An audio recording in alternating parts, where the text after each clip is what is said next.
नमस्कार। Club IAS में आपका स्वागत है। पिछली क्लास में तो वॉइस नहीं आ रही, उसको किसी दिन अगले लेक्चर में कवर कर लेंगे। फिर पीसी डिस्टर्ब हो गया इसलिए आई थी। फिर वो सब छोड़िए, सब टेक्निकल प्रॉब्लम्स हैं, आती रहेंगी। चीज़ों को साथ में ही लेके चलेगा। पिछली क्लास में डिस्कस किया था का वर्गीकरण और मूल्यों की विशेषताएं। ये आइडियो वाला इशू पिछली क्लास से हो, इसमें दोनों टॉपिक हम एक बार करेंगे। आप लोग बताइए, अगर एक भी नहीं आ रही थी आवाज़ आपको तो आप बताइएगा, दोनों टॉपिक को एक वीडियो फिर से कवर कर लीजिए। लेकिन आज हम लोग मूल्यों का निर्धारण समझें, कैसे निर्धारित होते हैं, तब बनते कैसे, ते कहाँ, सारी चीज़ें डिस्कस कर चुके हैं। आज हम लोग सीखेंगे कि नैतिक मूल्य जो हमारे होते हैं, मूल्य कह लीजिए, नैतिक मूल्य निर्धारण कैसे होता है, निर्धारण कैसे होता है। निर्धारण कैसे का मतलब कि आपके अंदर एक मूल्य है साहस का, आपके अंदर एक साहस का मूल्य है। कोई भी विपरीत परिस्थिति हो, आप अपना धैर्य नहीं खोते, आप साहस से काम लेते। तो ये मूल्य आपके अंदर है, तो ये कैसे निर्धारित हुआ, आपके अंदर मूल्य कैसे आ गया। तो ठीक है, आप हो सकता है अपने परिवार से सीखे हों, अपने अनुभवों से सीखे हों, लेकिन इन मूल्यों के निर्धारण में कुछ बाह्य कारक भी जिम्मेदार होते हैं।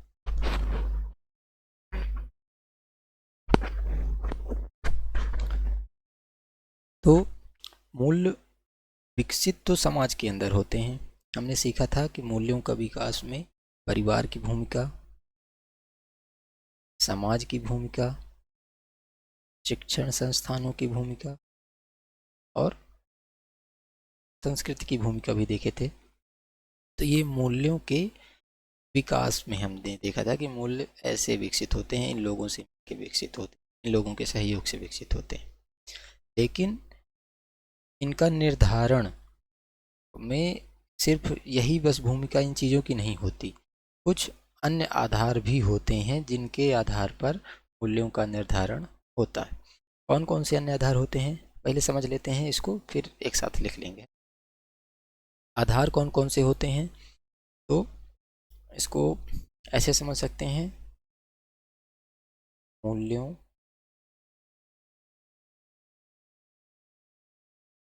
निर्धारण या मूल्यों का निर्धारण का निर्धारण कैसे होता है। इसके लिए हम समझेंगे, मूल्यों के निर्धारण के लिए अनेक परिस्थितियां होती हैं जो कि डिसाइड करती हैं कि आपके अंदर या आप जहाँ पे हैं वहाँ पे अधिकतर लोगों के अंदर कैसे मूल्य विकसित होंगे। पहला तो कारक होता है जो हमने अभी डिस्कस किया कि मूल्यों के निर्धारण में कई परिस्थितियाँ भूमिका निभाती हैं। तो उनमें से पहला एक कारक होता है भौगोलिक कारक। भौगोलिक या कह सकते हैं भौगोलिक परिस्थितियाँ मूल्यों के निर्धारण में भौगोलिक परिस्थितियाँ कैसे डिसाइड करती हैं। तो भौगोलिक कारक में पहले एक बार कर देखते हैं कौन कौन से कारक है, फिर एक एक को लेके हम लोग समझते चलें। एक तो भौगोलिक कारक डिसाइड करते हैं मूल्यों के निर्धारण को, और एक एक जो अन्य कारक है वो है आपका डेमोग्राफी, यानी कि कह सकते हैं जनांक की मीन्स डेमोग्राफी कैसी है, डेमोग्राफी डिविडेंड में है या वहाँ पे जनसंख्या का जो रेशियो है वो कम है, बैलेंस्ड है, कैसा है, सेक्स रेशियो कैसा है वहाँ पे। ये चीज़ें भी मूल्यों का निर्धारण करती हैं। और कुछ आर्थिक कारक भी होते हैं, मूल्यों के निर्धारण में, तो इनको भी हम लोग डिस्कस करेंगे। और आर्थिक के कह सकते हैं, और एक सकते हैं हम लोग की सामाजिक कारक। समाज की भूमिका तो होती है निर्धारण में भी और विकास में भी। हम पहला अगर अपना आज का सब टॉपिक समझेंगे, मूल्यों के निर्धारण में भौगोलिक परिस्थितियां कैसे जिम्मेदार होती हैं, तो हम लिखेंगे भौगोलिक परिस्थिति।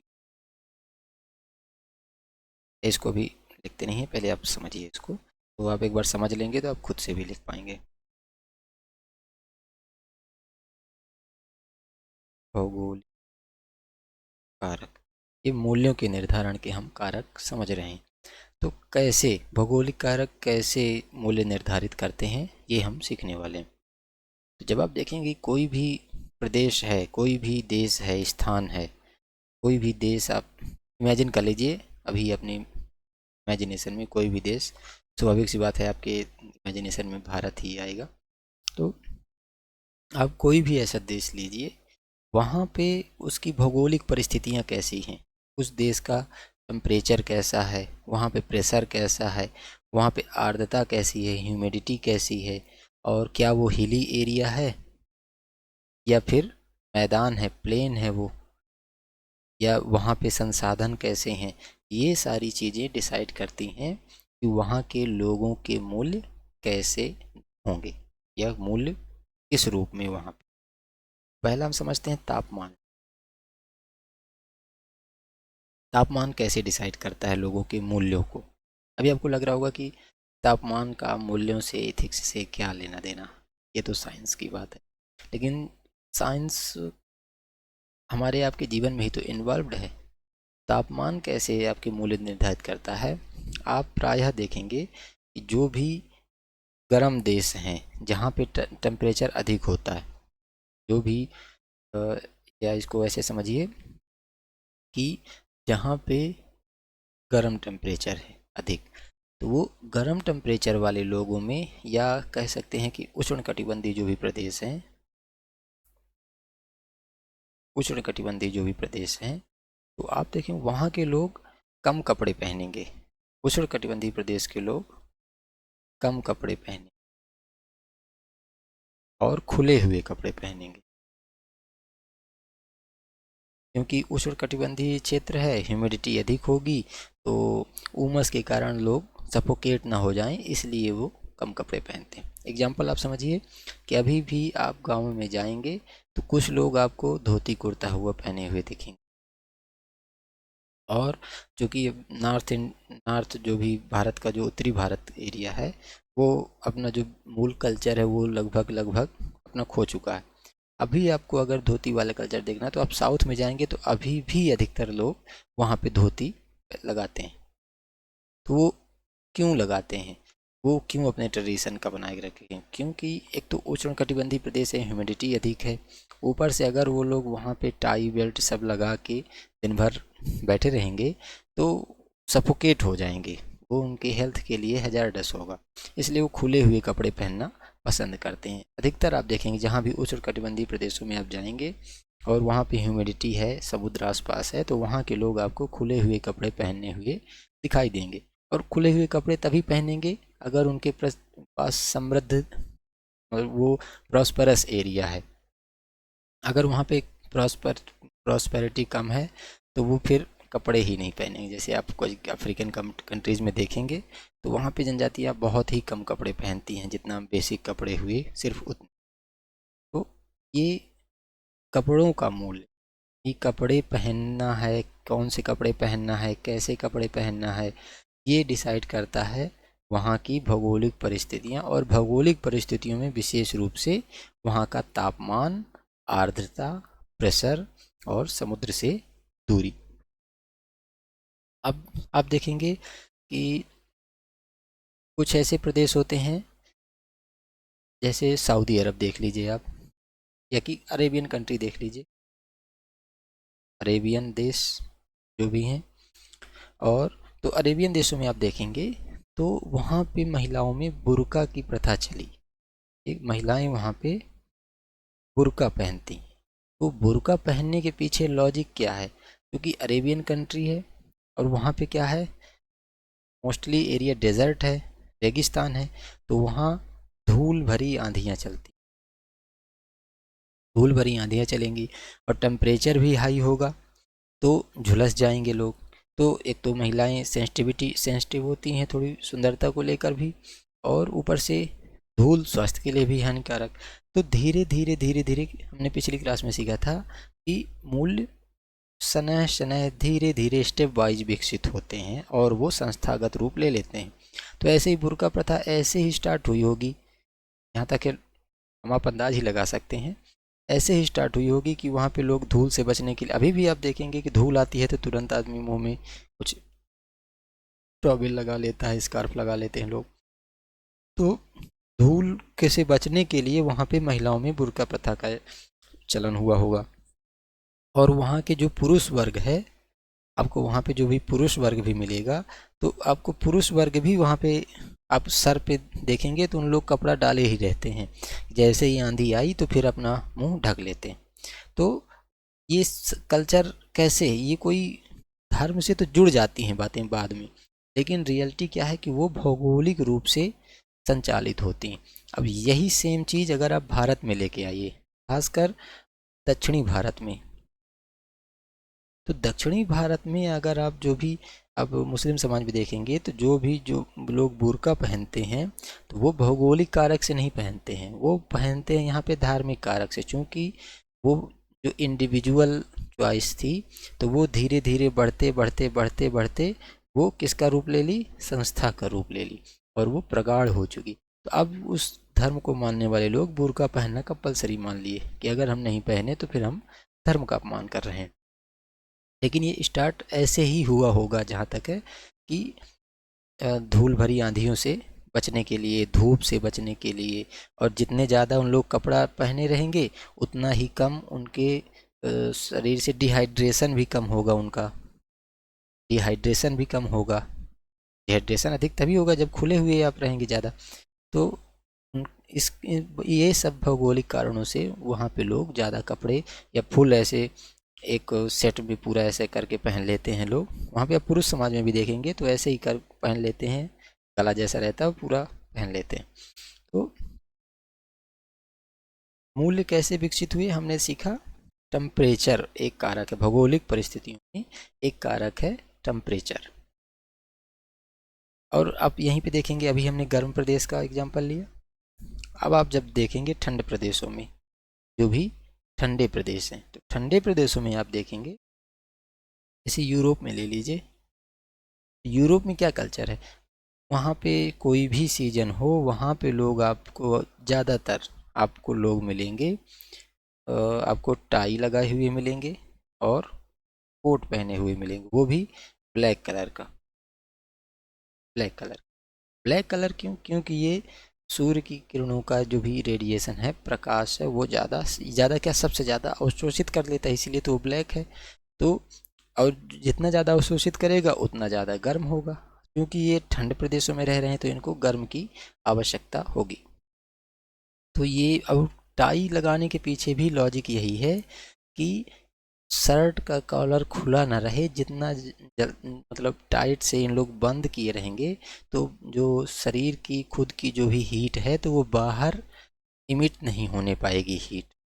जैसे मान लीजिए कि ये आप बैठे हुए हैं, तो अगर आपने खुले हुए, अभी ठंड का सीजन है, आप खुले हुए कपड़े पहनेंगे जिससे गर्दन आपकी खुली हुई रहे कॉलर जैसा, तो आपको ठंड का एहसास ज़्यादा होगा, क्योंकि आपके शरीर से यहाँ से आपका हीट आपकी निकल जाएगी। लेकिन अगर आप टाई लगा लेते हैं, यहाँ पे बाबू सोना बन जाते हैं टाई लगा के, तो फिर आपके शरीर से हीट उतनी पास नहीं हो पाती, तो आप ज़्यादा गर्म या ज़्यादा गर्म रह सकते हैं बिना बाहरी संसाधनों के। तो वहाँ पे टाई का कल्चर वाजिब है।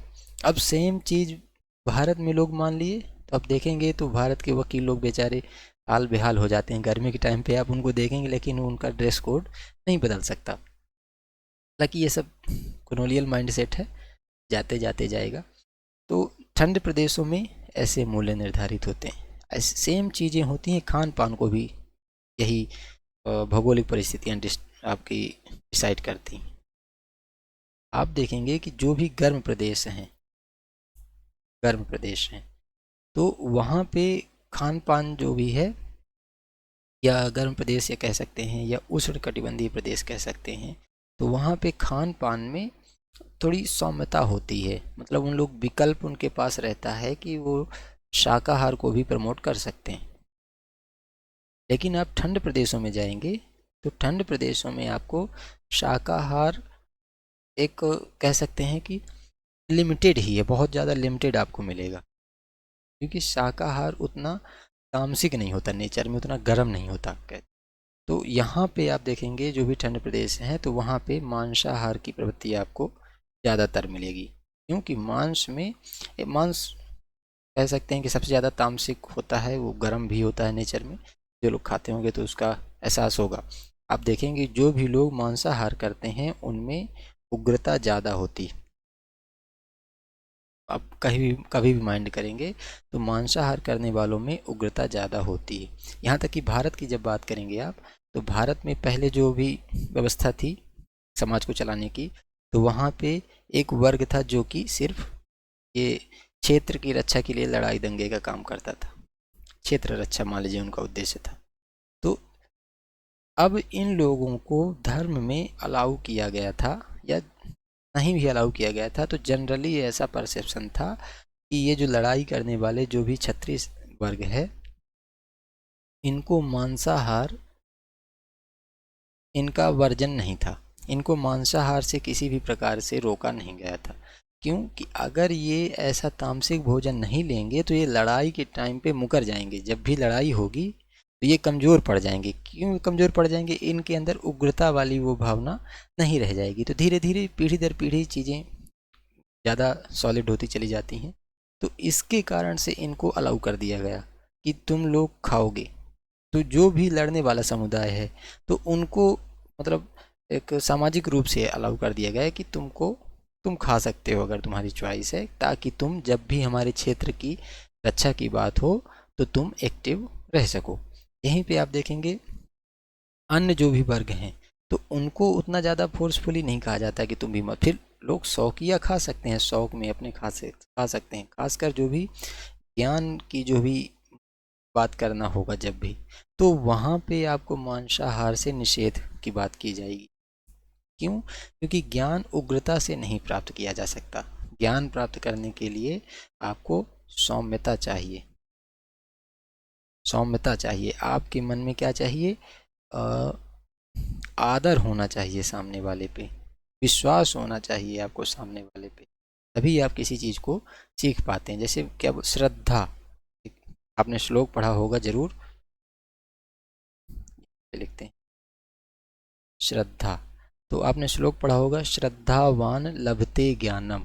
तो ये बात सही है। अगर आपको अपने जो भी टीचर हैं आपको उन पे श्रद्धा नहीं है तो आप उनको हमेशा शंका की दृष्टि से देखते रहेंगे और कभी इधर कभी उधर कभी इधर घूमते भागते रह जाएंगे, लेकिन आप सीख नहीं पाएंगे। ये रियल की बात है, ऐसा होता है हम लोगों के साथ में। और ये कब आती है? जब हमारा मन सौम्य होगा, हमारा मन निर्मल होगा, तभी हम किसी चीज़ पे श्रद्धा रख सकते हैं, किसी पे विश्वास कर सकते हैं। अगर हम खुद ही कपटी हैं, आप ऐसा समझिए कि अगर हमारे मन में कपट है, बहुत ज़्यादा कपट है, तो हम किसी पे भरोसा नहीं कर पाएंगे। भरोसा तभी आता है जिनका मन सरल स्वभाव का हो। तो हालांकि अब फिर हम लोग टॉपिक से डेविएट हो रहे हैं, हम लोग तापमान पे थे भी। तो आप ये देखेंगे कि कैसे चीज मूल्य कैसे विकसित होते चले जाते हैं। यहाँ पे मूल्य कौन सा था? शाकाहार या मांसाहार का? शाकाहार या मांसाहार का? सेम बात अप्लाई होती है कि संसाधन को लेके। ये तो अभी तापमान की बात थी, गर्म प्रदेश या ठंडे प्रदेशों में। आप जब देखेंगे संसाधन की बात, संसाधन की बात जब हम लोग देखेंगे, तब आप सीखेंगे कि अगर संसाधन कम है, संसाधन इन द सेंस की जो भी भौगोलिक एरिया है वहाँ पे नदियाँ हैं, नदी हैं और उपजाऊ भूमि है, उपजाऊ भूमि है वहाँ पे, और कह सकते हैं कि पुराने मतलब लगभग 50 से 60 साल पहले की बात करें तो खेती के लिए जो भी मवेशी लगते हैं जैसे बैल वगैरह, तो उनकी भी उपलब्धता अधिक है। तो ये भी तो संसाधन ही थे, इसी पे तो खेती डिपेंड होती थी जब तक ट्रैक्टर वगैरह नहीं थे। तो अगर ये सारी चीज़ें अवेलेबल हैं तो आप देखेंगे कि इन संसाधनों से युक्त समाज में आपको शाकाहार की प्रवृत्ति मिलेगी। जहाँ पे ये संसाधन होंगे आप वहाँ पे देखेंगे कि आपको वहाँ पे शाकाहार लोग ज़्यादा प्रमोट करते हुए मिलेंगे, क्योंकि इनको इस जब संसाधन है उनके पास तो वो नॉर्मली गए, बैल पकड़े, हल लगा के खेती किए और अनाज हुआ, शांति से अपना खाना पीना खाए, साल काटे, फिर अगले साल यही काम किए और अपना जीवन का व्यतीत हुआ ऐसे ही। अब इसमें इनको फ़ायदा क्या है? इसमें फ़ायदा ये है कि आपको अन्य जीवों से संघर्ष आपका कम हो जाता है, डायरेक्ट संघर्ष, क्योंकि खाना तो आपको डेली चाहिए, बिना डेली खाना खाए तो आपको एनर्जी नहीं मिलेगी, आप चल नहीं पाएंगे। और खाने के अगर यहाँ पे आपके पास नदी नहीं है, उपजाऊ भूमि नहीं है और मवेशी भी नहीं है, ताकतवर मवेशी नहीं है जो कि आपके हल को लगा के खेती कर सके, हल को खींच सकें, तो अगर आपके पास ये संसाधन नहीं है तो वहाँ पे जो भी जानवर मिलेंगे आपके क्षेत्र में, जो भी जानवर मिलेंगे, तो चूंकि सभी जगह ये कहा गया है कि मानव का प्रथम धर्म है अपने शरीर की रक्षा करना, शरीर की रक्षा करना और उसको स्वस्थ रखना, ये हमारा प्रथम धर्म है, अपने शरीर की रक्षा करना। तो ये सभी लोग लगभग मानते करते भी हैं, प्रैक्टिसिंग भी बात है। तो अब इसके लिए हम क्या काम करेंगे? सबसे पहले हमको भोजन चाहिए, और अगर हमारे पास ये सारे संसाधन अवेलेबल नहीं हैं तो हम क्या करेंगे? हमारे एरिया में जो भी जानवर हैं हम इनको मार के खा जाएंगे। तो फिर क्या होगी? मांसाहार की प्रवृत्ति हुई। यहाँ पे हमको फिर इस संघर्ष से क्या हुआ? मांसाहार की प्रवृत्ति ने जन्म लिया ना। इस संघर्ष में हमारे आपके समाज में मांसाहार का मूल्य विकसित हो गया। क्यों? रीजन था कि हमारे पास ये सारे संसाधन नहीं थे, इस कारण से हमारे एरिया में मांसाहार की प्रवृत्ति विकसित हो गई।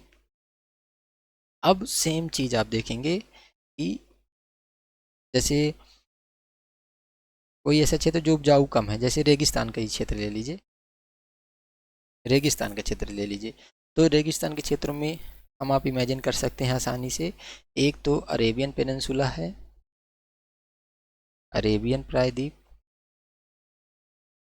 साथ में आप अफ्रीका का सहारा भी दे सकते हैं, सहारा के आसपास जो भी जनजातियां रहती हैं, और आप भारत का थार मरुस्थल ले सकते हैं, राजस्थान कह सकते हैं। ठीक है, इन 3 जगहों पे आप इमेजिन करिए, तो आप जब देखेंगे तो यहाँ पे आपको शाकाहार को प्रमोट कभी नहीं मिलेगा, आपको शाकाहार यहाँ पे कभी देखने को नहीं मिलेगा। रीजन क्यों? क्योंकि एक तो वहाँ पे संसाधन नहीं है। अगर आप शाकाहार को प्रमोट करेंगे तब तो फिर समाज नहीं चल पाएगा। तब यहाँ पे क्या होगा? इस चीज़ की व्यवस्था आएगी, यहाँ पे कहा जाएगा मांसाहार। इसलिए आप देखेंगे जो भी अरेबियन कंट्रीज़ हैं तो वहाँ पे मांसाहार एक नॉर्म है। यहाँ की वहाँ के जो भी तीज त्योहार जो भी होते होंगे तो वहाँ पे मांसाहार का ही भोजन चलता है। तो ये चीज़ें डिसाइड करती हैं कि लोगों के मूल्य कैसे होंगे, किसी समाज के मूल्य कैसे होंगे। भारत में ही ले लीजिए, और भारत के अन्य क्षेत्र में, चूंकि हम संसाधनों की बात कर रहे हैं, तो अभी हमने संसाधन में क्या देखा कि अगर संसाधन उपलब्ध हैं तो अब हम देखते हैं कि भारत का जो भी तटवर्ती एरिया है, भारत का तटवर्ती क्षेत्र जो भी है, तो आप वहाँ पे देखेंगे तो वहाँ पे आपको मांसाहार की, खासकर मछली की प्रवृत्ति, मछली खाने की प्रवृत्ति ज़्यादा मिलेगी। आप बंगाल में जाइए, उड़ीसा में जाइए, तमिलनाडु, जो भी आप तटवर्ती एरिया है आप वहाँ पे जाएंगे तो आपको वहाँ पे मांसाहार की प्रवृत्ति मिलेगी, और विशेषता मछली की, क्योंकि ये मछली के संसाधन यहाँ पे हाईली अवेलेबल हैं, संसाधन हाईली अवेलेबल हैं। तो मछली प्राप्त करने के लिए संघर्ष सबसे कम है, संघर्ष सबसे कम है, क्योंकि इनको अगर मछली के अलावा और कोई भी जानवर खाना है, मान लीजिए कि लोग हिरण भी खा जाते हैं, बहुत सारे सब जानवर खा जाते हैं लोग, तो उनको दौड़ के इनको शिकार करना पड़ेगा, मारना पड़ेगा। लेकिन तटवर्ती एरिया में क्योंकि समुद्र है, समुद्र में मछलियों की कमी होने वाली नहीं थी पहले जब कल्चर विकसित हो रहे थे। अब तो खैर इंसान किसी भी चीज़ को वैनिश कर सकता है, यहाँ तक कि हमको लग रहा है कि इंसान चाहे लेना तो समुद्र को भी वैनिश कर देगा, लेकिन वो बात अलग है। तो मछलियाँ पर्याप्त मात्रा में थी, लोग गए, नाव में गए, जाल बिछाए, पकड़ के लेके आए, पूरा समुदाय बढ़िया मिलके खाया मछली। तो इसके लिए इनको संघर्ष सबसे कम होता था, इसलिए वहाँ पे मछली खाने के मूल्य विकसित हो गया। तो ऐसे ही भौगोलिक परिस्थितियाँ डिसाइड करती हैं कि वहाँ के लोग कैसा व्यवहार करेंगे। अब यहीं पे आप एक और भौगोलिक परिस्थितियों में एक चीज़ और देख सकते हैं कि उच्चावच कैसा है वहाँ का, उस एरिया का उच्चावच कैसा है। तो उच्चावच का मतलब पर्वत हैं या मैदानी एरिया है, तो ये सारी चीज़ें रिलीफ कहलाएंगी।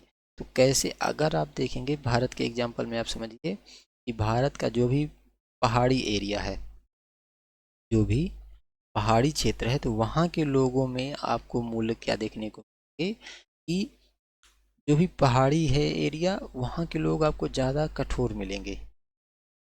कठोर इन द सेंस ज़्यादा मेहनती मिलेंगे आपको, मेहनती आपको वहाँ पे लोग ज़्यादा मिलेंगे। क्यों मेहनती मिलेंगे? क्योंकि उनको, उनके पास एक तो उतने संसाधन नहीं है, एक चीज़ को लेने के लिए उनको 10 किलोमीटर, 4 किलोमीटर, 5 किलोमीटर पैदल चलना पड़ेगा। कहीं पानी के लिए उनको एक एक पहाड़ चढ़ना पड़ जाए, लकड़ी लेने के लिए 4 किलोमीटर दूर जाना पड़े। तो धीरे धीरे लोग वहाँ पे हार्ड वर्क का मूल्य सीख जाते हैं। तो आप देखेंगे जनरली पहाड़ी लोग हार्ड वर्किंग होते हैं ज़्यादातर, और ईमानदार भी होते हैं। ईमानदार क्यों होते हैं? क्योंकि वो खुद से ही सब सारे काम करते हैं, उनको सारी चीज़ों की वैल्यूज़ पता होती हैं। तो आप पहाड़ी लोग ज़्यादातर ईमानदार होते हैं और मेहनती भी होते हैं। मेहनती तो एक्सेप्शन होता है, मतलब उनका नॉर्म है कि बचपन से ही ये मेहनत, हार्ड वर्किंग का मूल्य उन लोग सीख जाते हैं। सेम काम आप देखेंगे मैदानी एरिया में, जहाँ पे नदी के संसाधन है, उपजाऊ भूमि है, तो यहाँ पे आपको लोग आलसी मिलेंगे। यहाँ पे आपको आलसी, या कह सकते हैं कि कम मेहनती लोग मिलेंगे। आपको यहाँ पे स्पेलिंग मिस्टेक लिखते बोलते और लिखते लिखते आपको मैदानी एरिया में कम मेहनती लोग मिलेंगे। कम मेहनती मतलब ये नहीं कि कुछ नहीं करते हैं, कम मेहनती का मतलब कि पहाड़ी एरिया के लोगों से इन लोग कम मेहनती होते हैं, क्योंकि इनके पास संसाधन अवेलेबल हैं, तो ये इनका जीवन आसान होता है, संघर्ष कम होता है, जीवन आसान होता है और संघर्ष इनमें कम होता है। तो इनको ज़रूरत ही क्या है फालतू में अपने जीवन को खपाने की? तो फिर इन लोग आराम पसंद हो जाते हैं। ऐसा कह सकते हैं कि मैदानी लोग आराम पसंद होते हैं। आप अगर मैदानी एरिया में रह रहे हैं तो आप वहाँ पे देखेंगे कि लोग ज़्यादातर दोपहर में सो जाते हैं। आप मैदानी एरिया में जाके देखें, जहाँ भी आप रह रहे हो, या कि आप प्रयागराज में रहते हैं, आप कहीं भी मैदानी एरिया में आप देख लीजिए, गंगा के आसपास के एरिया को आप देख लीजिए, तो आपको वहाँ पे दोपहर में सोने की संस्कृति मिल जाएगी कि लोग खा पी के बढ़िया दाल चावल खा के 2 घंटा खींच के सोते हैं, तब तो फिर उनको जाके थोड़ा राहत मिलती। क्योंकि उनके पास पता है कि बीज डाल दिए हैं खेतों में, उपज जाना है, अपन खा पी के फिर मस्त हो जाएंगे। तो उनके पास संसाधन अवेलेबल हैं, उपजाऊ भूमि है, तो वहाँ पे आराम पसंद का गुण आपको देखने को मिलेगा। ठीक है, तो अभी आप इसको लिख लीजिए, दो दो लाइन लिख लेते हैं सभी इन चीज़ों में। तो देखिए, हेडिंग डालिए, नैतिक मूल्यों का निर्धारण कैसे होता है। हेडिंग डालिए, नैतिक मूल्यों का निर्धारण कैसे होता।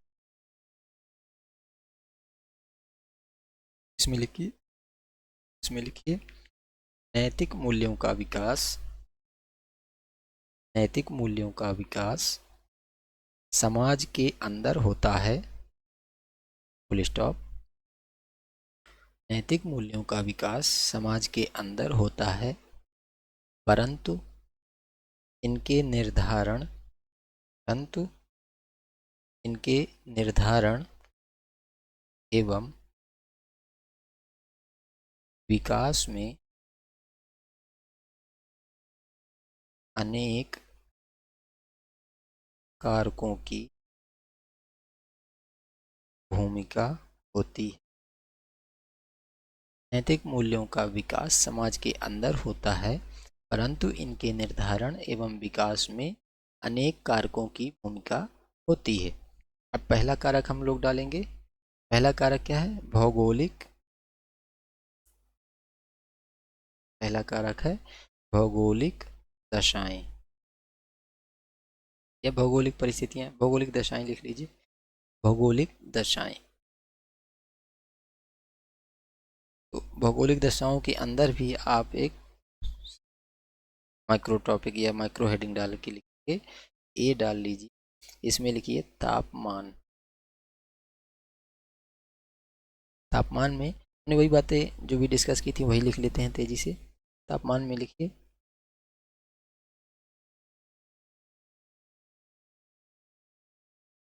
अरब अरब प्रदेशों में। तापमान में लिखिए अरब प्रदेशों में, अरब प्रदेशों में धूल भरी आंधियां चलती हैं। अरब प्रदेशों में धूल भरी आंधियां चलती हैं या चलती रहती हैं। इनसे बचने के लिए वहाँ महिलाएं प्रायः बुर्का तथा तथा पुरुष भी अपेक्षाकृत ज़्यादा वस्त्र पहनते हैं। महिलाएं बुर्का तथा पुरुष भी ज़्यादा वस्त्र पहनते हैं। वहीं हम देखते हैं कि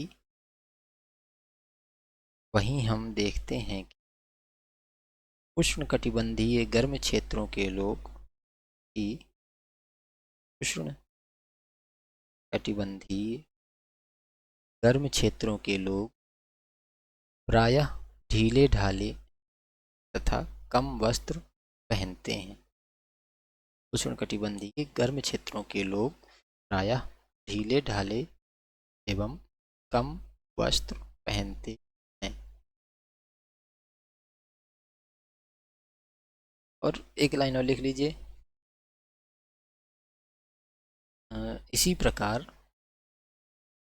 प्रकार ठंडे प्रदेशों के समाजों में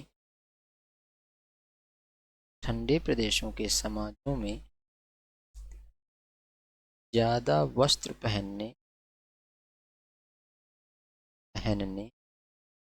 एवं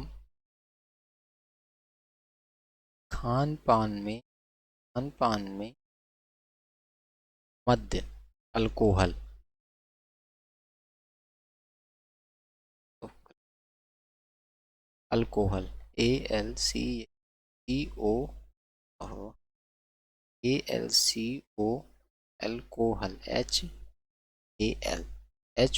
हो गया। ALCOHOL alcohol. खान पान में मद्य का प्रयोग सामान्य माना जाता है।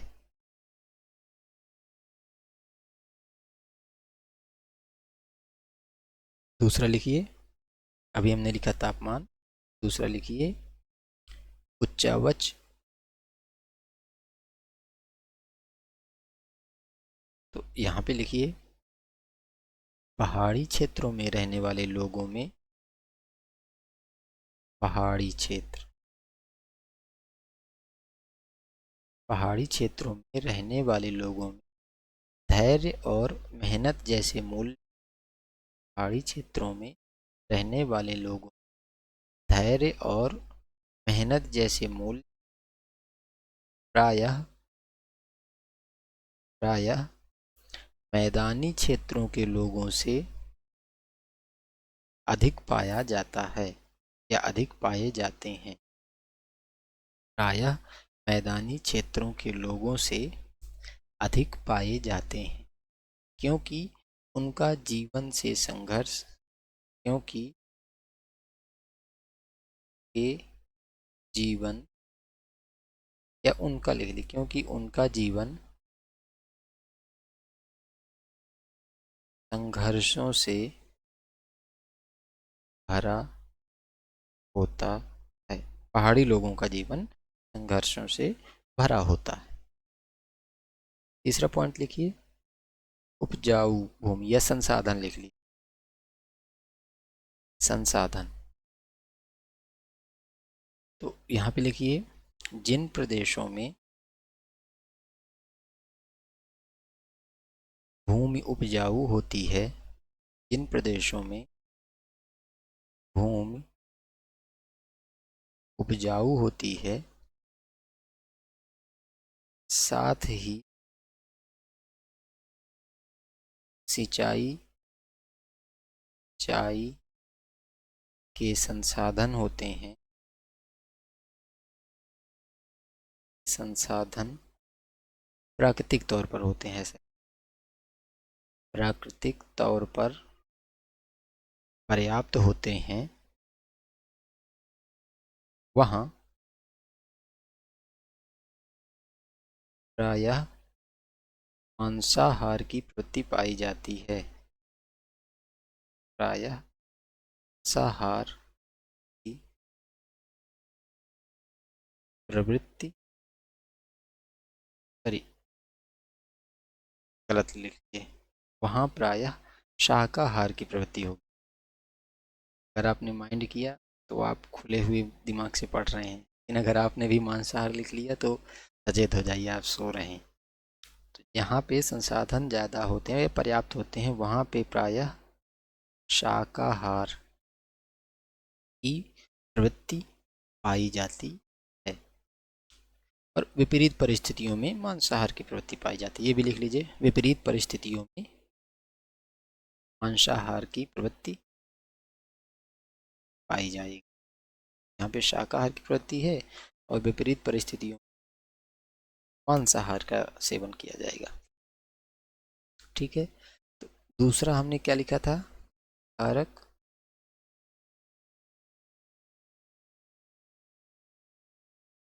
जनांक की, तो अब हेडिंग डाल लीजिए जनांक की।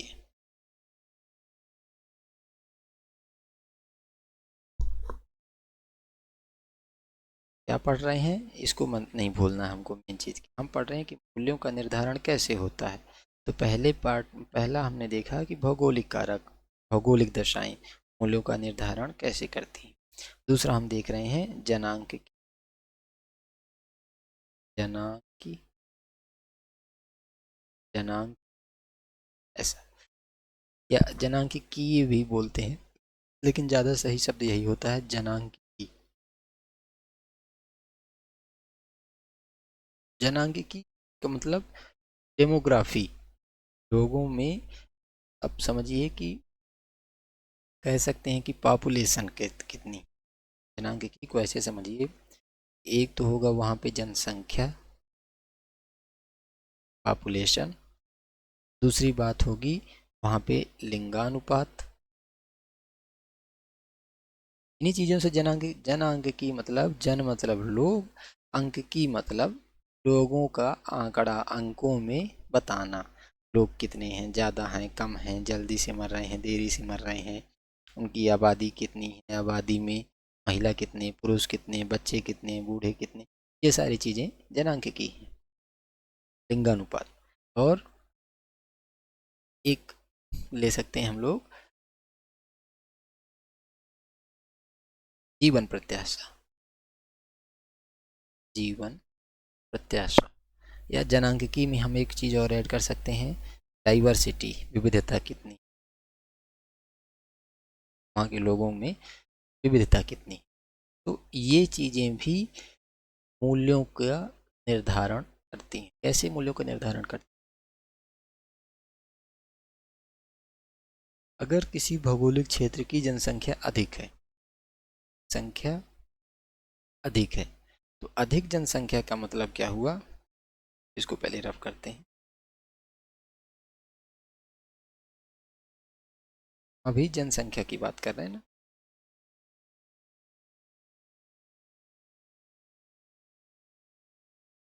जनसंख्या, तो जनसंख्या या कि अधिक होगी या कम होगी या संतुलित भी हो सकती है संसाधनों के अनुरूप। लेकिन अभी हम देख रहे हैं कि अगर जनसंख्या अधिक है तो क्या होगा। मान लेते हैं कि आप जिस एरिया में हैं, आपके गांव में, आपका गांव है 10 स्क्वायर किलोमीटर के एरिया में, ये आपका गांव। अब यहाँ पे अगर 150 लोग हैं या 200 लोग हैं, मान लीजिए मैक्सिमम 10 स्क्वायर किलोमीटर के एरिया में 200 लोग, तो लोगों के लिए पर्याप्त संसाधन होंगे, खेत वगैरह होंगे, वहाँ पे जो भी मवेशी होंगे, जो भी संसाधन है, नदी पानी सारी चीज़ें पर्याप्त हो सकती हैं।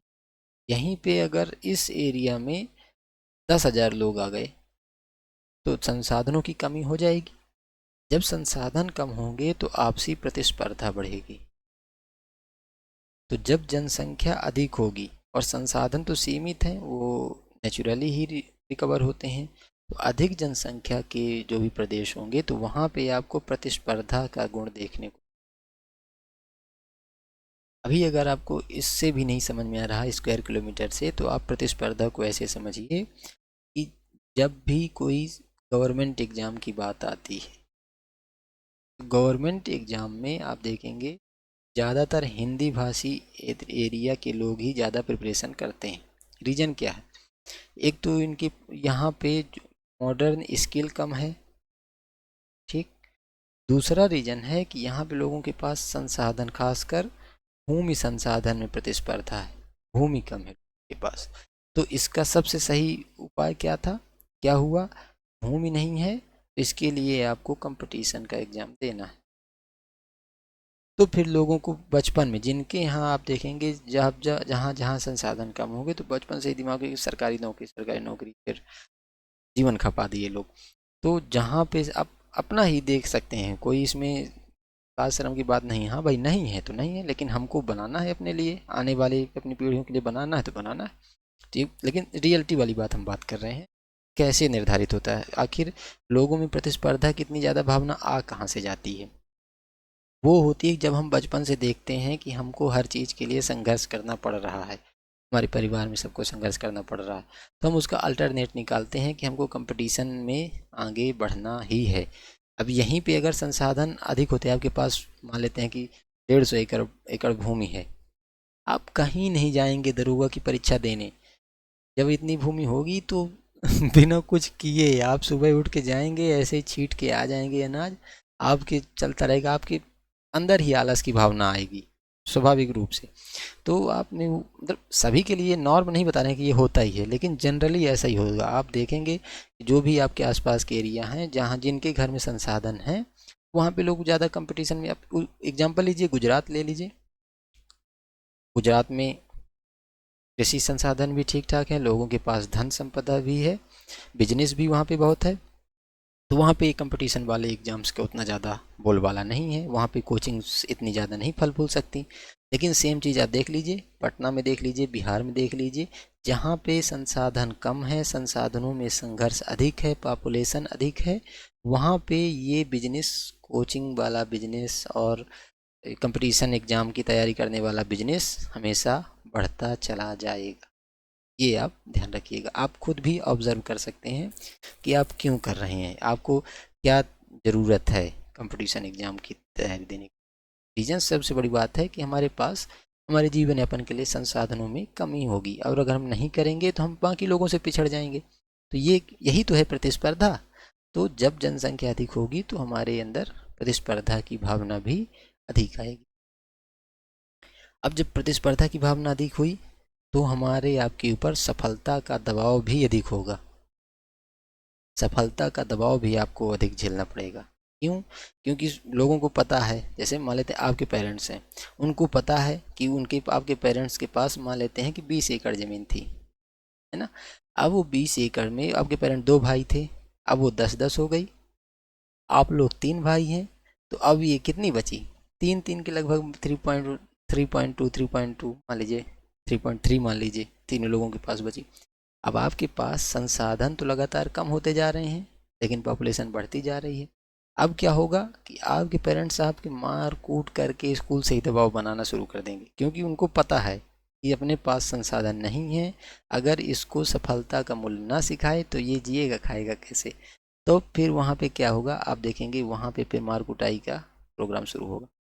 तो फिर ऐसे में फिर सफलता का दबाव ज़्यादा बनता है। रीजन, क्योंकि हमारी जनसंख्या अधिक है, हमको जिनसे प्रतिस्पर्धा करना है, हम उनसे कहीं पिछड़ ना जाएं, इसलिए उधर आप देखेंगे सफलता का मूल्य ज़्यादा हो जाता है। सेम चीज़ आप देखेंगे, आप डेनमार्क चले जाइए, फिनलैंड जाइए, फिनलैंड के लोगों के बारे में पढ़ाई करिए, तो आपको वहाँ पे पता चलेगा कि वहाँ पे तो कोई गवर्नमेंट जॉब करने को तैयार ही नहीं है उसको। अब जापान में देख लीजिए, अभी एक रिपोर्ट पढ़ी हम जापान पे, तो आर्मी में, जापान में आर्मी में जाने के लिए और रैंक्ड ऑफिसर बनने के लिए, आपको कर्नल लेफ्टिनेंट ये सब बनाने के लिए लोग ऐसे ही रिक्रूटमेंट ले रहे हैं कि भाई आ जाओ तुम, अच्छी खासी पेमेंट दे रहे हैं। विकसित देश है जापान, इतना सब वहाँ पे संसाधन है, लेकिन लोग वहाँ पे नहीं जाने को तैयार हैं, बोल रहे हैं कि हमको आर्मी में नहीं जाना है। रीजन क्या है, वहाँ पे क्या हुआ, अब संसाधन लोगों के पास पर्याप्त हो चुके हैं, उनका संघर्ष कम हो चुका है। अब उनमें सफलता की कोई बात ही नहीं, उनकी बात है मन मर्जी की, कि मन में है हमको सुख का जीवन जीना है, हमको कंपटीशन नहीं करना। तो वो इसमें सफलता में, प्रतिस्पर्धा वाली चीज़ों में पड़ते ही नहीं। वहाँ पे गवर्नमेंट की जो भी पोस्ट्स हैं अधिकतर आप खाली ही मिल जाएंगे आपको, विकसित देशों में हर जगह आप पाए। लेकिन जहाँ पे ये चीज़ें नहीं हैं, संसाधनों में हमारी प्रतिस्पर्धा है, वहाँ पे सफलता का मूल्य ज़्यादा ही रहेगा, हमेशा सफलता का दबाव समाज में ज़्यादा रहेगा। आप पे कुछ कर दिखाने का दबाव हमेशा बना रहेगा कि कुछ कर नहीं पाए हम। बाकी आप देखिए, जो भी विकसित देश हैं वहाँ के लोगों का लाइफ स्टाइल ही अलग है, क्योंकि वो इस कंपटीशन में सफलता में कुछ नहीं, वो चीज़ें सिर्फ इंजॉय करने के लिए करते हैं। वो भी जॉब किए, घूमे फिरे और अपना टाइम काट दिए, क्योंकि उनके पास उनके जीवन में संघर्ष कम है। और संघर्ष कम होने का रीजन क्या, संघर्ष मतलब कि प्रतिस्पर्धा कम है, किसी भी एक चीज़ के लिए 1000 लोग नहीं पीछे पड़े हुए हैं, है ना। अब यहीं पे फिर एक और मूल्य विकसित होगा, जनसंख्या अधिक होने पे एक मूल्य विकसित होगा परिश्रम का। फिर आप देखेंगे जब जनसंख्या अधिक हो जाएगी जहाँ पे, तो वहाँ के लोग आपको बहुत ज़्यादा परिश्रम करते हुए मिलेंगे, मतलब अथक परिश्रम करेंगे। ये हम खुद भी देखे हैं, खुद भी अनुभव किए हैं।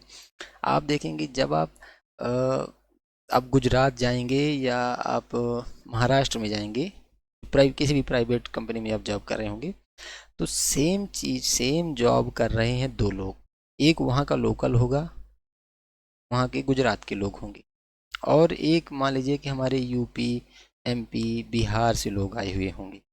तो इन लोग उस काम को ज़्यादा मेहनत से करते हैं, ज़्यादा लगन से करते हैं, और यहाँ के लोग, उस लोकल लोग उतना मेहनत नहीं करेंगे।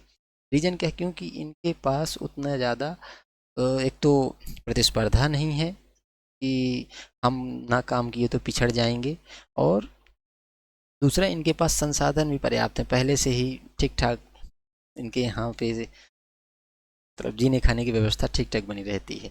और जब आप इधर आएंगे, मध्य क्षेत्र में भारत के आएंगे, खासकर गंगा के मैदानी इलाके में आएंगे, तो यहाँ पे पॉपुलेशन बहुत अधिक है, संसाधन की तुलना में पॉपुलेशन बहुत अधिक है, और लोगों के पास उतनी व्यवस्थाएं हैं नहीं। तो उनके पास एक ही ऑप्शन बचता है, जॉब करने का। अब जॉब करने में भी कंपटीशन तो है ही, एक आदमी तो है नहीं, इतने सारे लोग वहाँ पे एक जॉब के लिए अप्लाई कर रहे हैं। तो उसको सेफ रखने का सबसे ज़्यादा तरीका क्या है, हम ज़्यादा मेहनत करेंगे, हम ज़्यादा परिश्रम करेंगे, तो हमको हमारी कंपनी हमारी जॉब से नहीं निकालेगी। ये सारी चीज़ें हमारे दिमाग में कहाँ से आती हैं, ये हमारी भौगोलिक दशाएं, हमारी जनांक की दशाएं, ये सारी चीज़ें डिसाइड करती हैं कि हमारे अंदर सफलता का मूल्य कब आएगा, कैसे आएगा, परिश्रम का मूल्य कहाँ से आएगा, प्रतिस्पर्धा कैसे, हम हर चीज़ में कंपटीशन आप देखते होंगे ना। अब जिसको भी अपने से हर चीज़ में कंपटीशन देखते होंगे आप, मतलब नेचुरली आप समझेंगे कि 80% ऑफ द केस देखेंगे कि जो भी आपसे कंपटीशन रख रहा है उसके पास संसाधन आपसे कम होंगे, तभी वो आपसे कंपटीशन रखा हुआ होगा। अगर उसके पास आपसे संसाधन है तो वो अपने से ऊपर वाले से कंपटीशन करेगा, वो आपसे नहीं करेगा। आप भी, आपके साथ भी सेम होगा। तो ये चीज़ें कौन डिसाइड करता है, जनसंख्या का अधिक होना। दूसरा क्या जनांकिकी में हमने बात की थी? दूसरी बात थी जनांकिकी में कि सेक्स रेशियो की बात करते हैं, वहाँ पे लिंगानुपात कैसा है, ये भी मूल्य निर्धारित करते हैं। कि अगर मान लेते हैं कि वहाँ पे 1000 पुरुष हैं और 1000 महिलाएं हैं, कोई भी एक समाज है, उस समाज में 1000 पुरुष और 1000 महिलाएं, दोनों लगभग लगभग 50-50 हैं। तब आप यहाँ पे देखेंगे कि यहाँ पे एक मूल्य विकसित होगा। कौन सा मूल्य विकसित होगा? एक पति या एक पत्नी विवाह। मीन्स यहाँ पे 1:1 का पॉपुलेशन अवेलेबल है, एक पुरुष के साथ एक महिला, इन दोनों का विवाह। मतलब एक ये कल्चर डेवलप होता है कि एक पत्नी रहेगी और एक पति रहेगा। मीन्स महिला भी एक ही विवाह करेगी और पुरुष भी एक ही महिला से विवाह करेंगे। तो ये मूल्य कहाँ से, एक पत्नी या एक पति प्रथा कहाँ से विकसित होती है? इस समाज में जो भी लिंगानुपात है वो लगभग रेशियो बराबर रहता है। लेकिन जब ये रेशियो बिगड़ जाए, मान लेते हैं कि ये रेशियो बिगड़ के हो गया 800 पुरुष हो गए और 1000 महिलाएं हैं, तो लगभग 200 महिलाएं एक्स्ट्रा हैं, उनके पास पुरुष साथी नहीं है। तब फिर ये होता कैसे है, इस पे भी डिस्कस करेंगे कैसे होता है। मतलब ये जनांकिकी गैप कैसे हो जाता है, बहुत काफ़ी रीजन हो सकते हैं, लेकिन अभी इस पे फोकस करिए कि 200 का इनके पास सरप्लस में है। मान लीजिए कि महिलाएं यहाँ पे 200 एक्स्ट्रा हैं, तो इनको भी तो कहीं ना कहीं तो एडजस्ट होना पड़ेगा। तो इसके लिए क्या लोगों ने सलूशन निकाला कि फिर क्या होगा, यहाँ पे बहुपत्नी विवाह शुरू हो जाएगी। आप देखेंगे कि जिस समुदाय में महिलाएं ज़्यादा हैं और पुरुषों की संख्या कम है, तो वहाँ पे बहुपत्नी का विवाह आपको ज़्यादा देखने को मिलेगा। अब कैसे पहचानेंगे आप उन समुदाय को? आप देखिए, खासकर आप ऑब्जर्व करिए अपने आसपास की चीज़ों में, तो आपको समझ में आएगा। आप जाएंगे राजस्थान, या स्पेसिफिकली एक एरिया को ना लेके आप एक समुदाय ले लीजिए, मान लीजिए आप एक क्षत्रिय समुदाय लीजिए। तो चूंकि सभी लोग नहीं लड़ते हैं, लेकिन बताए ना कि मूल्य कैसे विकसित हुए, किसी एक इंडिविजुअल से कहानी शुरू होती है और बढ़ते बढ़ते बढ़ते बढ़ते वो जाके पूरी एक संस्थागत रूप ले लेती है। तो ऐसे ही फिर समाजों में भी मूल्य दृढ़ता से बढ़ते चले जाते हैं। तो आप इस समाज को ले लीजिए, तो इनका मूल काम क्या था? जब भी आक्रमण होगा तो इनको लड़ने जाना पड़ेगा, ये इनका कर्तव्य था। मतलब बचपन से पैदा ही इसी के लिए हुए हैं, लड़ने के लिए। ठीक है, कि जब भी लड़ाई कोई आक्रमण करेगा तो तुमको उस क्षेत्र की रक्षा करनी है, इसी के लिए तुमको थोड़ी बहुत प्रिविलेज मिले हुए हैं समाज में। अब जब ये लड़ाई करने जाएंगे, तो मान लेते हैं कि 1000 लोग गए लड़ाई करने, 1000 में से 100 मर जाएंगे, 150-200 घायल हो जाएंगे, फिर घायलों में से फिर और 100 लोग मर जाएंगे। मतलब एक एवरेज कुछ भी ऐसे आप समझिए कि आंकड़ा ऐसे बता रहे हैं। तो 1000 लोग टोटल गए थे लड़ने के लिए, और वापस 1 साल बाद मान के चलिए बचे हैं 700 लोग, 700 लोग बचे। लेकिन महिलाएं लड़ने के लिए नहीं गई, महिलाएं 1000 थीं और 1000 हैं। यहाँ पे हम बीमारी वगैरह भी नहीं इंक्लूड कर रहे हैं। ठीक, सोच रहे हैं कि सिर्फ एक ही प्रॉब्लम है लड़ाई की, लड़ाई से ही लोग मर रहे हैं। तो अब यहाँ पे जो भी 300 सरप्लस महिलाएं हैं, तो उनका क्या होगा? तो फिर धीरे धीरे धीरे धीरे धीरे धीरे कैसा कल्चर विकसित होता है कि यहाँ पे एक इंसान दो, या रेशियो लगाएंगे तो 1.5 महिला एक पुरुष के लिए अवेलेबल वहाँ पे रहेगी। तब फिर यहाँ पे बहुपत्नी विवाह का कल्चर चलता है, यहाँ पे बहुपत्नी विवाह की परंपरा चल पड़ती। सेम चीज होती है एक, अब एक जनजाति है, अब एग्जैक्ट नाम उनका, हाँ, खस जनजाति है एक उत्तराखंड में। तो खस जनजाति में एक प्रथा प्रचलित है, बहुपति प्रथा। मीन्स वहाँ पे एक महिला है, एक महिला ये शायद 4 या 5 पुरुष से विवाह कर सकती है, ऐसा वहाँ पे एक जनजाति है, उनकी प्रथा है, एक थोड़ी उसमें लोक कथा भी है कि ये जो जनजाति है अपने को मानती है कि ये पांडव के वंशज हैं। तो पांडव में चूंकि ऐसा कहानी है कि द्रौपदी के 5 पति थे, तो इन लोगों ने कंपलसरी मान लिया कि 5 पति। लेकिन जब आप इसकी जनांक आंकड़ों पे जाएंगे तो कुछ हो सकता है कि इस समुदाय में कुछ जेनेटिकल ऐसी लिमिटेशन हो, वहाँ पे आपको महिलाओं की संख्या ज़्यादा मिलेगी। महिला और पुरुष रेशियो जब आप देखेंगे तो वहाँ पे आपको 1000 महिलाओं पे पुरुष लगभग आपको 800 या 850 इसी के समथिंग मिलेंगे। तब वहाँ पे क्या होता है कि नहीं, सॉरी, यहाँ पे महिलाओं की संख्या कम है। महिलाएं आपको 800 या 850 के आसपास और पुरुष आपको 1000 मिलेंगे, पुरुषों की संख्या अधिक है। तब यहाँ पे क्या होगा कि एक महिला कई पुरुषों से फिर विवाह कर, और ये इसमें गलत कुछ नहीं मानते, पूरा वो समाज इस चीज़ को अडॉप्ट कर चुका है कि अगर तुम ऐसा नहीं किए तो फिर व्यवस्था चलेगी नहीं। तो इसी को ही इन लोगों ने नॉर्म्स बना लिया। तो ऐसे मूल्य विकसित होते हैं धीरे धीरे, चलते चलते एक चीज़ से शुरू होती कहानी, फिर ऐसे संस्थागत होते होते ये चीज़ें स्थापित हो जाती हैं। तो इसको एग्जाम्पल के तौर पर हालांकि लिखेंगे भी, ये है उत्तराखंड में एक खस समुदाय है, खस जनजाति, उनमें ये प्रथा प्रचलित होती है, जो कि इस बात को प्रमाणित करता है कि लिंगानुपात भी मूल्यों को या बहुपत्नी या बहुपति विवाह के प्रचलन को प्रभावित करता है। और हमने एक पॉइंट क्या देखा था,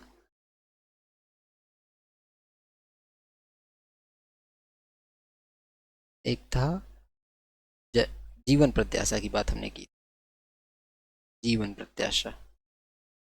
अब देखते हैं जीवन प्रत्याशा कैसे आपके मूल्यों को प्रभावित करता है। जीवन प्रत्याशा मतलब कि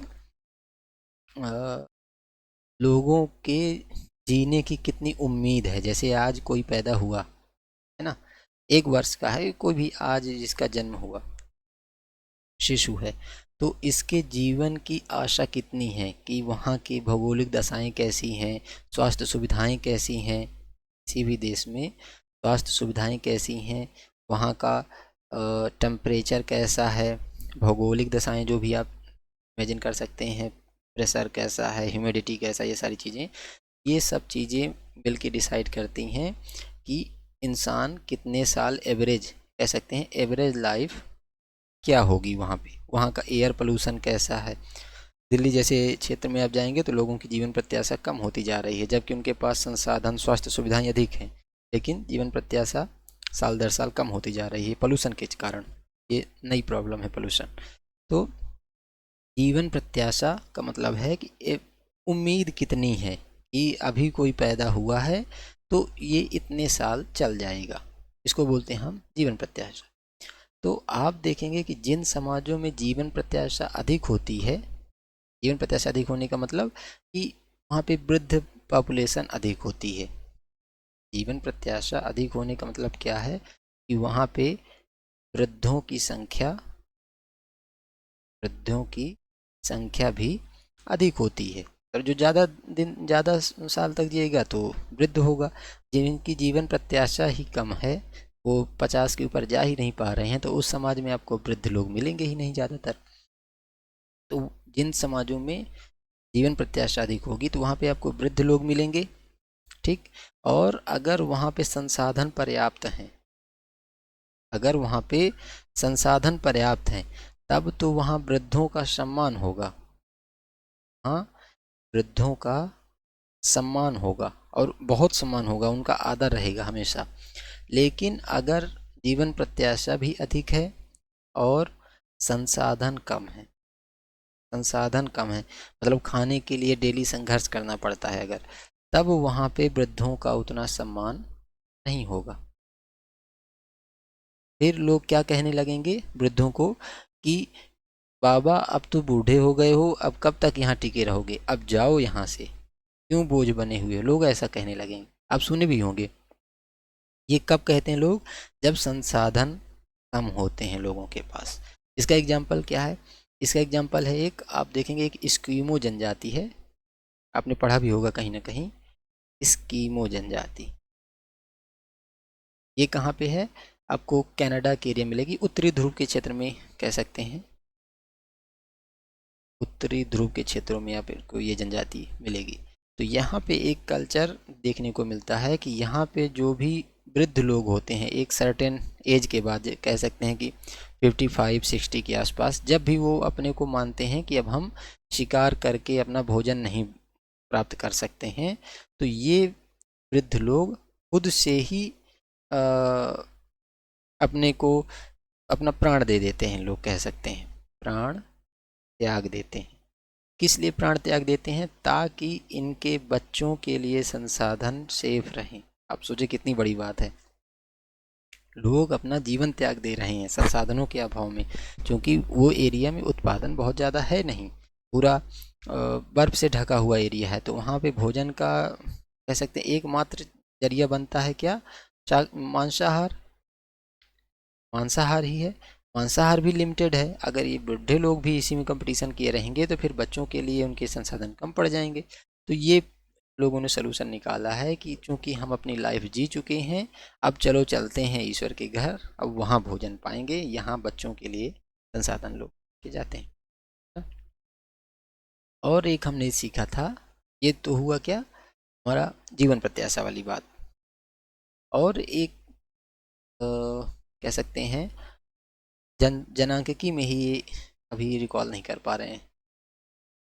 जनांकी में हमने एक देखा था, डाइवर्सिटी की बात की थी। डाइवर्सिटी मीन्स विविधता। तो जिस समाज में आपको विविधताएं मिलेंगी, विविधता का मतलब कि विविधता कम है या अधिक, ऐसा कहते हैं, विविधता कम या अधिक है।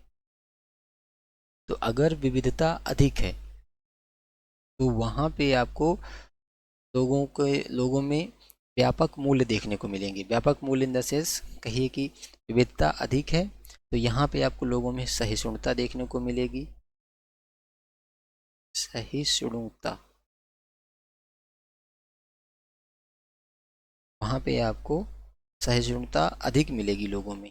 अगर विविधता अधिक, मानिए कि विविधता का मतलब कि विभिन्न जाति के लोग, विभिन्न धर्म के लोग, विभिन्न पंथ के लोग, विभिन्न कलर के लोग, विभिन्न कद के लोग, मीन्स कोई कुछ छोटे लोग, कुछ बड़े लोग, मतलब जितने भी आप डाइवर्सिटी इमेजिन कर सकते हैं। तो अगर विविधता अधिक है तो लोगों में सहनशीलता का गुण, टॉलरेंस का गुण अधिक पाया जाए। लेकिन अगर विविधता कम है, विविधता कम है तो वहाँ पे होमोजीनस देखने को मिलेगा, मतलब एक संकीर्ण मूल आपको देखने को, संकीर्ण मूल्य आपको देखने को मिलेगा। ये आप इमेजिन करिए कि जो भी यूरोपियन समाज है वहाँ पे विविधता बहुत कम है, खासकर अब बहुत हो चुकी पिछले 50 से 60 सालों में, लेकिन उसके पहले वहाँ पे विविधता बहुत ही कम थी, खासकर कलर को लेके। एक ही कलर के लोग ज़्यादातर थे, वो दूसरे कलर को तो एक्सेप्ट करने को ही तैयार नहीं, दूसरे कलर के लोगों को एक्सेप्ट करने, यहाँ तक कि उन लोगों ने कलर के नाम पे ही पूरे विश्व में शासन किया। तो वो कहते थे कि हम गोरे हैं तो हमको ईश्वर ने गोरा बनाया है इसलिए कि हम काले लोगों पे शासन कर सकें, उनको सिखा सकें कि सभ्यता क्या चीज़ होती है। ये चीज़ बेस बना के उन्होंने किया। वो एक्सेप्ट नहीं कर पा रहे थे क्योंकि उनके पास कलर की विविधता ही नहीं थी।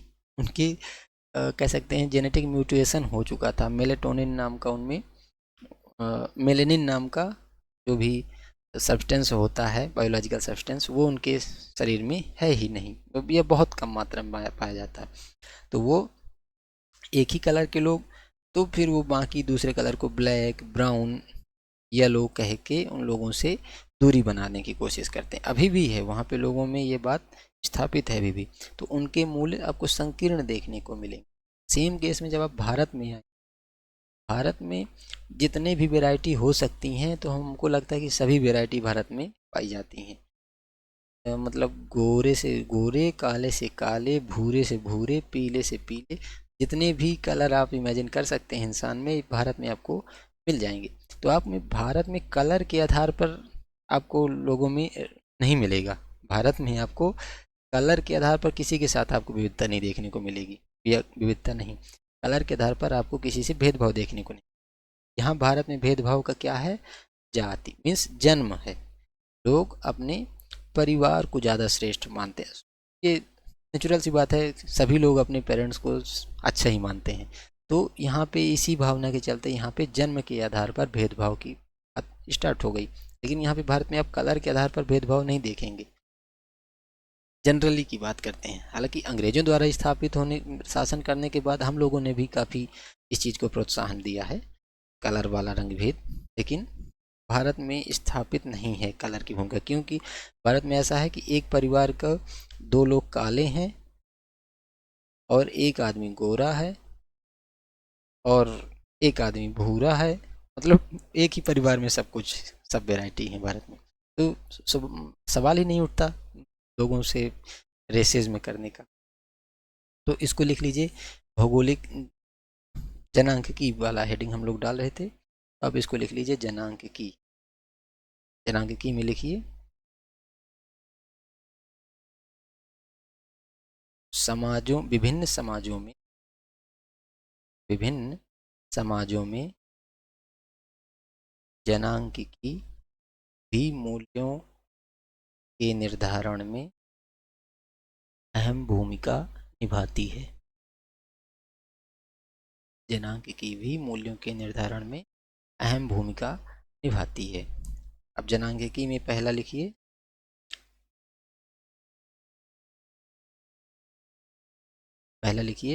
लिंगानुपात। लिंगानुपात।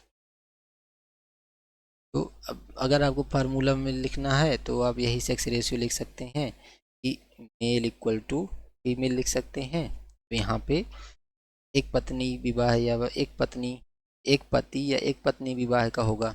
अगर मेल इक्वल टू फीमेल की संख्या है तो एक पत्नी या पति विवाह की प्रथा चलेगी। और अगर मान लेते हैं male is greater than female, मतलब मेल की पॉपुलेशन अधिक है, फीमेल की पॉपुलेशन कम है, तब फिर यहाँ पे क्या चलेगा, बहुपति विवाह। और अगर मेल की संख्या कम है, फीमेल की अधिक है, तो फिर बहुपत्नी, पत्नी ऐसे नहीं होगा, पत्नी होता है ना,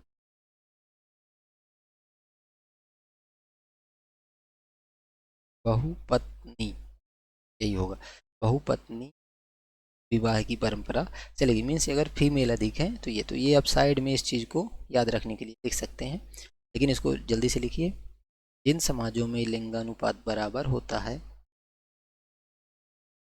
जिन समाजों में लिंगानुपात बराबर होता है, वहाँ प्रायः एक विवाह की परंपरा मिलती है। वहाँ प्रायः एक विवाह की परंपरा मिलती है।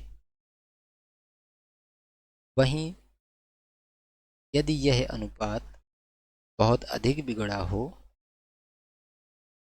वहीं यदि यह अनुपात बहुत अधिक बिगड़ा हो तो प्रायः बहुपत्नी या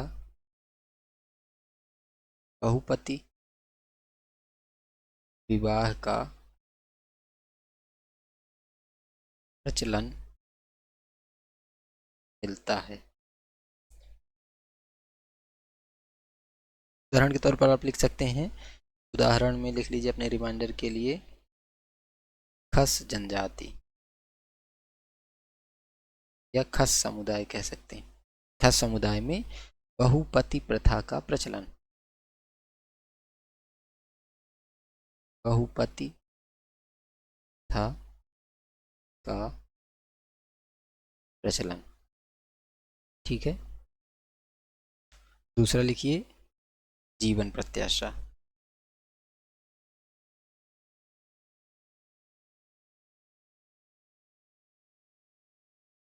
जीवन प्रत्याशा, जीवन प्रत्याशा में लिखिए, जिन समाजों में जीवन प्रत्याशा बहुत अधिक होती है,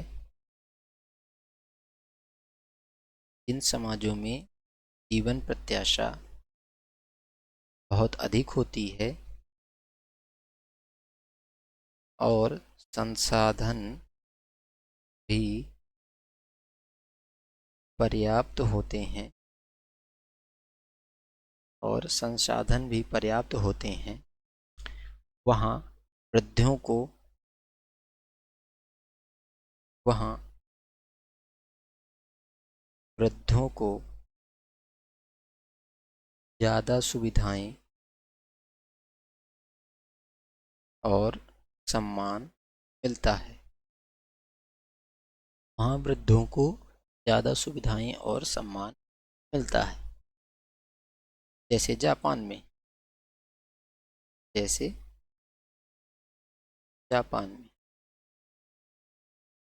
इसके विपरीत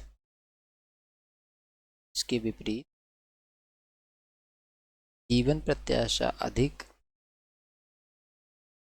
और संसाधनों की कमी इसके विपरीत जीवन प्रत्याशा अधिक और संसाधनों की कमी की स्थिति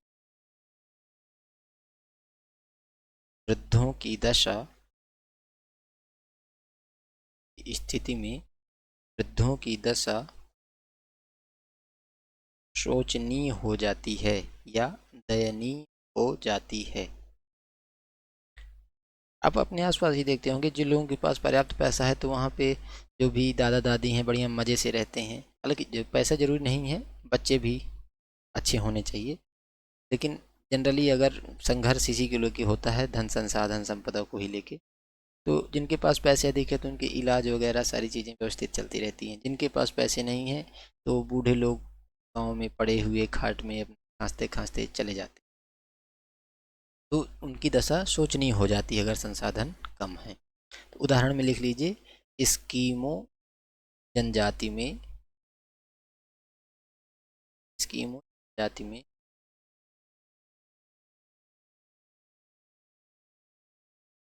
वृद्ध लोग स्कीमो जनजाति में वृद्ध कॉमा लगा के लिखिए संसाधनों के अभाव में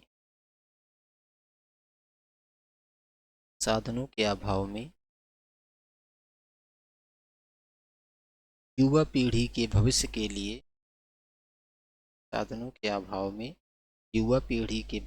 लिए अपनी इच्छा से प्राण त्याग देते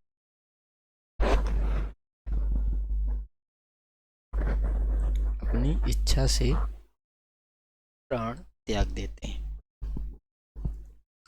एक और चौथा लिख लीजिए। हमने आबादी नहीं लिखा था ना, लिंगानुपात लिखा हमने, और जीवन प्रत्याशा, और हम लिखेंगे आबादी। तीसरा है ये आबादी, लिंगानुपात और जीवन प्रत्याशा और आबादी। तो आबादी में लिखिए, मूल्यों के निर्धारण में, या इसको छोड़िए डायरेक्ट लिखिए, जिन राष्ट्रों में आबादी कम है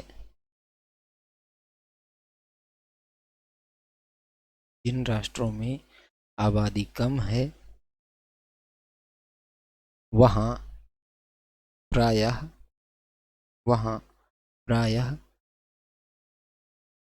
गर्भपात जैसे मूल्यों को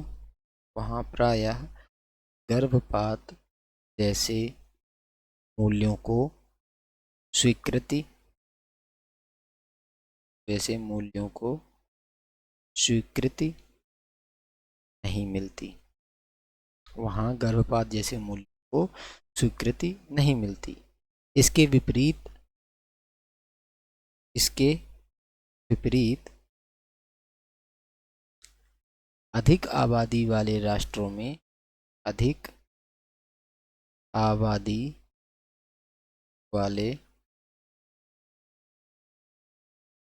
लिख लीजिए, समाजों लिख लीजिए। अधिक आबादी वाले समाजों या राष्ट्रों में गर्भपात जैसे मूल्य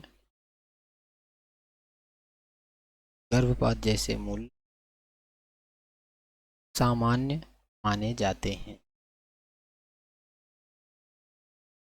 सामान्य माने जाते हैं। चौथा लिख लीजिए, विविधता।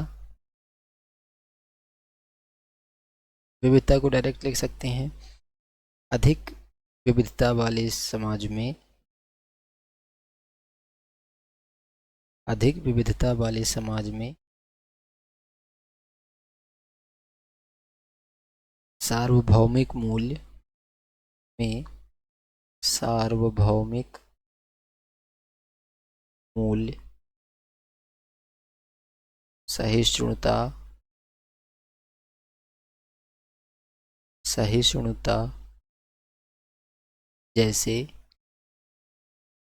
व्यापक मूल्य पाए जाते हैं। जैसे व्यापक मूल्य पाए जाते हैं। वहीं कम आबादी वाले समाजों में या कम आबादी वाले राष्ट्रों में, अरे विविधता, हम आबादी लिख चुके हैं, हमको विविधता लिखना। वहीं कम विविधता वाले समाजों में संकीर्ण मूल्य मिलते हैं, में संकीर्ण मूल्य देखे जाते हैं। जैसे आप इसको ऐसे समझिए, संकीर्ण मूल्य का मतलब ऐसे समझिए कि अब कंपेयर करते हैं हम भारत को, क्योंकि भारत में विविधता सर्वाधिक है। रियल सेंस में, ट्रू सेंस में देखा जाए तो भारत में विविधता, विविधता की भी विविधता भारत में आपको मिल जाएगी। बाकी आप जैसे जाएंगे, कह लीजिए आप यूरोप में ही ले लीजिए, यूरोप में ले लीजिए तो यहाँ पे विविधता बहुत कम है, पारंपरिक रूप से बहुत कम थी विविधता, एक जैसे ही लोग वहाँ पे थे। तो यहाँ पे लोगों में क्या हुआ, अब देखिए कैसे कल्चर विकसित होता है, कैसे धर्म विकसित होता है। यहाँ पे यूरोप में आप देखेंगे कि ज़्यादातर जो भी धर्म हैं तो वो क्या हैं, वो कैसा मानते हैं, वो एक ईश्वरवादी होंगे। मीन्स इनको कह सकते हैं, अभी सही टर्म कॉइन नहीं हो रहा, एक ईश्वरवादी इनको बोलते हैं, इथीस्ट बोलते हैं।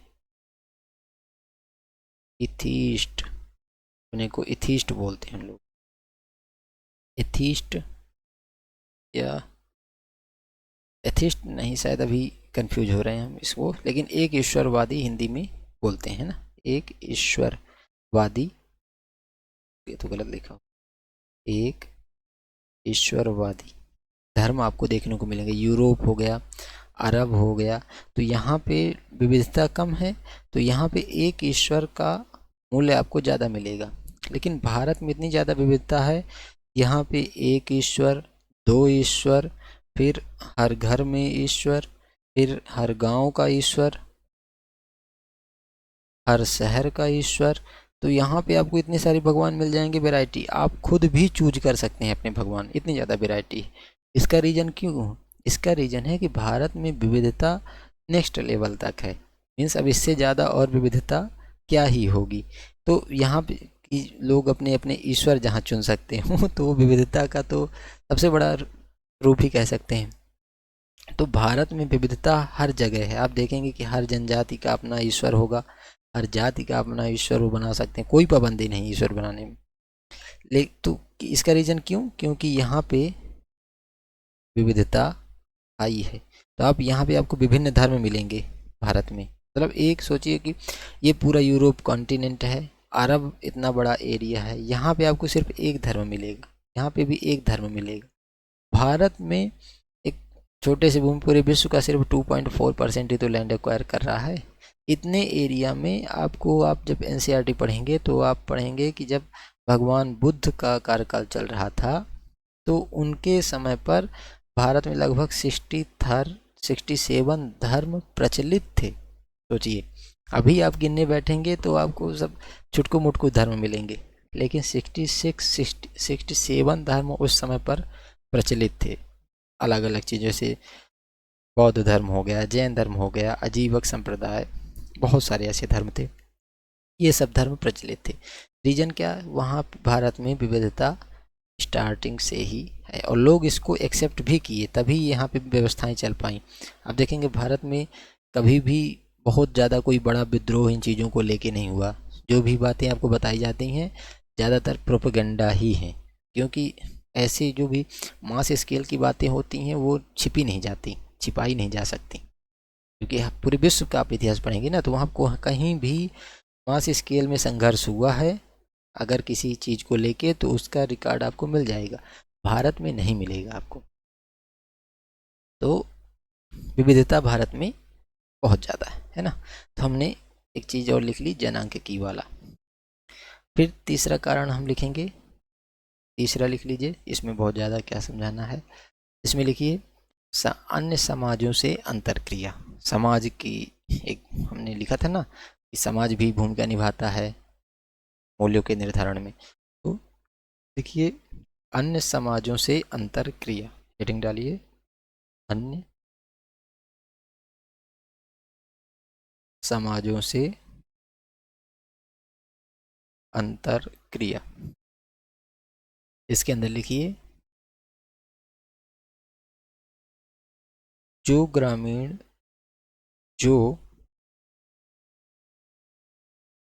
ग्रामीण या आदिवासी क्षेत्र अन्य समाजों या गांवों से कम संपर्क में होते हैं, से कम संपर्क में होते हैं, उनमें रूढ़िवादिता अधिक पाई जाती है। उनमें रूढ़िवादिता अधिक पाई जाती है। जिन समाजों में या जिन गांवों के या जो भी ग्रामीण या आदिवासी क्षेत्र अन्य समाजों या गांवों से कम संपर्क में रहते हैं उनमें रूढ़िवादिता अधिक देखी जाती है। इसके विपरीत राष्ट्रीय राजमार्गों पे स्थित गांव, राष्ट्रीय राजमार्गों पे स्थित गांवों या किसी शहर में मूल्यों में गतिशीलता अधिक मिलती है। मूल्यों में गतिशीलता अधिक मिलती है। अब देखेंगे कि जो भी गांव नेशनल हाईवे के या किसी बड़े शहर के अगल बगल होंगे तो वहाँ पे लोगों में मूल्य ज़्यादा तेज़ी से बदल जाते हैं, बहुत तेज़ी से मूल्य बदलते हुए आप देखेंगे। वहाँ पे देखेंगे कि पहले कोई भी आप एग्जांपल ले लीजिए, आप ले लीजिए नोएडा वगैरह ले लीजिए, नोएडा, ग्रेटर नोएडा, ये सारी चीज़ें ले लीजिए, हरियाणा के कुछ गांव ले लीजिए। तो जो दिल्ली से आसपास के लगे हुए गांव हैं तो वहाँ पे ये आपको लिव इन वाला कल्चर, गर्लफ्रेंड बॉयफ्रेंड वाला कल्चर, ये सब चीज़ें आपको बहुत ज़्यादा कॉमन मिल जाएंगी। लेकिन जो बड़े शहरों से बहुत ज़्यादा दूर जो भी आपको ग्रामीण क्षेत्र मिलेंगे वहाँ पे आपको इन ये सब चीज़ों को अभी भी मान्यता उतनी ज़्यादा खुले मन से नहीं मिली हुई है। रीज़न क्योंकि उनके अपने सेट ऑफ वैल्यूज़ हैं, वो अपनी वैल्यू से कंप्रोमाइज़ नहीं करना चाहिए और उन पे किसी बाहरी तत्व का प्रभाव भी नहीं पड़ा। और शहरों में लोग अपने समाज से अलग होके आते हैं, फिर मनमाना आचरण करते हैं, तो वो उनका अलग ही कल्चर बन जाता है। रीज़न ये कि इनको कोई देखने वाला, कोई परखने वाला नहीं होता है ना। तो ये लिखा। फिर एक लास्ट बल लिख लीजिए, चौथा है शायद आर्थिक कारक। आर्थिक कारक, इसको समझते हैं। तो आर्थिक कारक आप देखेंगे कि जहाँ पे भी प्राथमिक गतिविधियाँ अधिक होंगी, आर्थिक कारक में आप देखेंगे दो तरीके की हो सकती हैं आर्थिक कारकों में। एक तो बात होगी कि अर्थ की प्रणाली क्या है, और एक बात होगी कि अर्थ कमाने की गतिविधियाँ क्या है। गतिविधियाँ मतलब एक्शन क्या ले रहे हैं, और विधियाँ मतलब नियम क्या है हमारी। ऐसा प्रणाली मतलब मान लीजिए कि जैसे दो प्रकार की जनरली हम लोग समझते हैं प्रणालियों के बारे में कि कहीं पे समाजवादी हो सकता है या पूंजीवादी। आर्थिक व्यवस्था, पूंजीवादी या समाजवादी आर्थिक व्यवस्था। तो जहाँ पे पूंजीवादी आर्थिक व्यवस्था होगी तो वहाँ पे स्वार्थ की बात ज़्यादा होगी, स्वार्थ की बात ज़्यादा होगी, निज की बात होगी, अपने सेल्फ की बात होगी। तो यहाँ पे प्रतिस्पर्धा भी फिर अधिक होगी, प्रतिस्पर्धा भी अधिक होगी। अगर स्वार्थ की बात हो रही है तो स्वाभाविक बात है आप अपने लिए ही हर काम करने को सोचेंगे, हर किसी से कंपटीशन रखेंगे। तो पूंजीवादी व्यवस्था में आपको हर जगह आपको यहाँ पे आपको कंपटीशन आयोग भी मिल जाएंगे। तो स्वार्थ की बात और प्रतिस्पर्धा की बात ज़्यादा होगी। लेकिन अगर समाजवादी आर्थिक व्यवस्था है कहीं पे तो वहाँ आपको मिलेगा सामूहिकता। सामूहिकता मीन्स पूरे समूह के लिए काम करने की प्रवृत्ति होगी वहाँ पे। समाजवादी जो भी आर्थिक व्यवस्था होगी, सामूहिकता के साथ साथ आपको सहयोग की बात होगी कि किसी को कोई प्रॉब्लम है तो सभी लोग सहयोग करो, उसका सहचर्य की बात होगी। ये प्रणाली पे डिपेंड करता है। फिर जब हम गतिविधियों की बात करते हैं तो आर्थिक गतिविधियों में भी दो तरीके की गतिविधियां हम समझ सकते हैं। एक तो है प्राथमिक श्रेणी, प्राथमिक गतिविधियां। प्राथमिक गतिविधियों में जनरली समझिए कि कृषि संबंधित, कृषिगत जो भी क्रियाकलाप है वो प्राथमिक आर्थिक कारक हो गए। और एक तृतीयक मान लीजिए, तृतीयक मतलब सर्विस सेक्टर, सेवा क्षेत्र। तो आप जब भी आप देखेंगे कि जहाँ पे प्राथमिक गतिविधियों को ज़्यादा महत्व दिया जाएगा, भारत के केस में लीजिए, ग्रामीण समुदाय में आप जाएंगे तो यहाँ पे पर्यावरण से प्रेम ज़्यादा होगा लोगों को। भले ही वो व्यक्त ना करें, हरी झंडी लेके या कोई बैनर लगा के प्रदर्शन ना करें कि पर्यावरण बचाओ, लेकिन उनके जीवन में पर्यावरण से प्रेम का मूल्य अंतर्निहित आपको मिलेगा।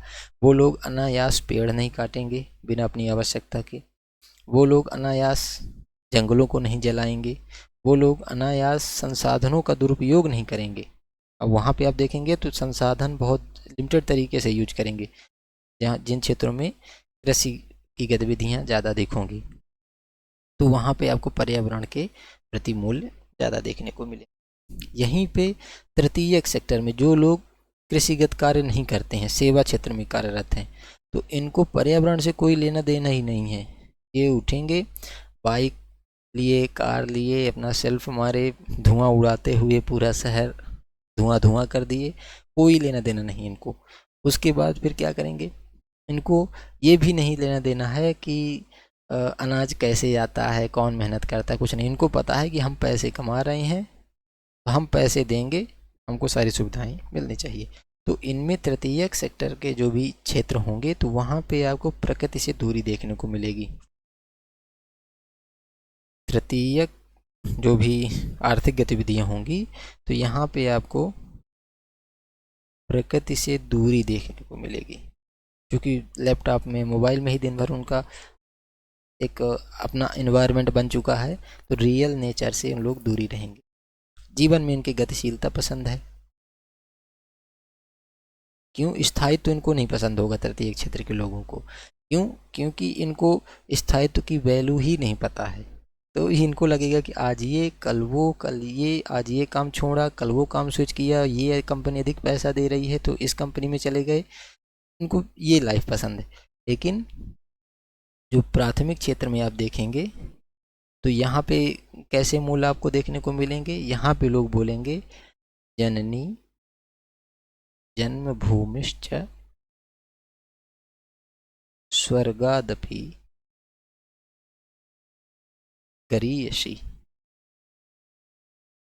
यहाँ पे आपको ये लोग अपनी जन्मभूमि को माता मानेंगे। प्राथमिक क्षेत्र के लोग आप देखेंगे कि जो भी सर्विस सेक्टर में जो भी लोग जॉब कर रहे होंगे, उनके खासकर सेवा क्षेत्र के लोग, उन लोग सेना में कभी जाने की कोशिश नहीं करेंगे, क्योंकि उनमें ये चीज़ें हैं ही नहीं कि अपनी प्रकृति से प्रेम, अपनी भूमि से प्रेम, वो बात रह ही नहीं जाती। बाई डिफ़ॉल्ट उनमें वो देश प्रेम वाली भावना नहीं रह जाती सर्विस सेक्टर वालों में, क्योंकि उनको लगता है कि सारी चीज़ें पैसों से मैनेज हो सकती हैं। लेकिन प्राथमिक सेक्टर में आप देखेंगे अभी भी, जब आप देखेंगे सेना में, तो आपको ज़्यादातर लोग किसान परिवार से मिलेंगे। क्योंकि उनको पता है भूमि की कीमत क्या होती है, प्रकृति की कीमत क्या होती है, तो उसकी रक्षा के लिए वो लड़ने मरने को तैयार रहेंगे। तो इनमें फिर भावना, जो प्राथमिक सेक्टर के लोग हैं, तो यहाँ पे आपको स्थिरता इनको पसंद होगी, स्थिरता का मूल्य होगा। यहाँ पे एक प्रॉपर परंपरा को फॉलो करेंगे, कल्चर को पूरा फॉलो करने की प्रवृत्ति होगी इनके अंदर। तो ये सारी चीज़ें इनमें होंगी, और ये अपने को मतलब दूसरों को बहुत ज़्यादा फिर एक्सेप्ट भी नहीं कर पाएंगे, टोलरेशन इनमें कम हो जाएगी, या कह सकते सांप्रदायिकता की भावना इनमें ज़्यादा होगी, सांप्रदायिकता की भावना अधिक हो जाएगी, क्योंकि ये किसी से संपर्क में बहुत ज़्यादा रहते नहीं हैं, खुद ही अपने कृषिगत चीज़ों से ज़्यादा संलग्न रहते हैं, तो ये उसी के इर्द गिर्द ही सोच पाएंगे। तो इसको भी लिख लीजिए, आर्थिक कारक को।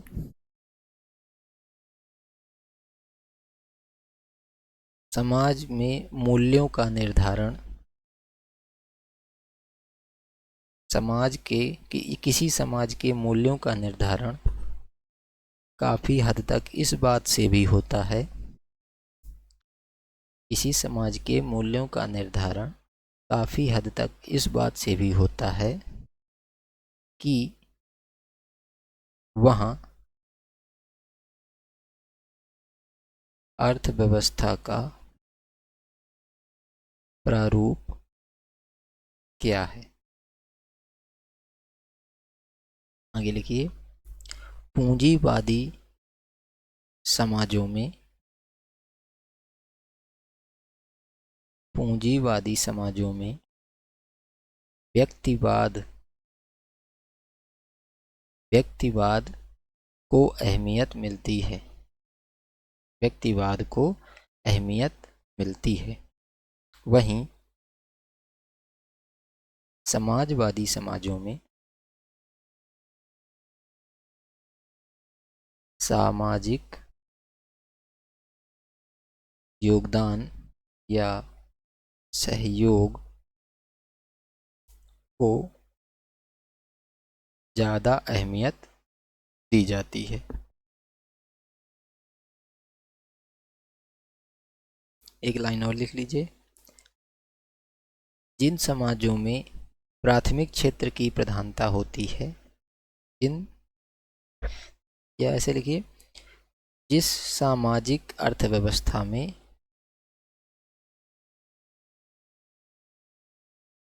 प्राथमिक क्षेत्र, ब्रैकेट में लिख लीजिएगा, कृषि की प्रधानता होती है, वहाँ भौगोलिक स्थिरता, वहाँ भौगोलिक स्थिरता, पर्यावरण के प्रति लगाव, पर्यावरण के प्रति लगाव आदि की प्रवृत्ति मिलती है, पर्यावरण के प्रति लगाव आदि की प्रवृत्ति मिलती है। वहीं जिन समाजों की अर्थव्यवस्था में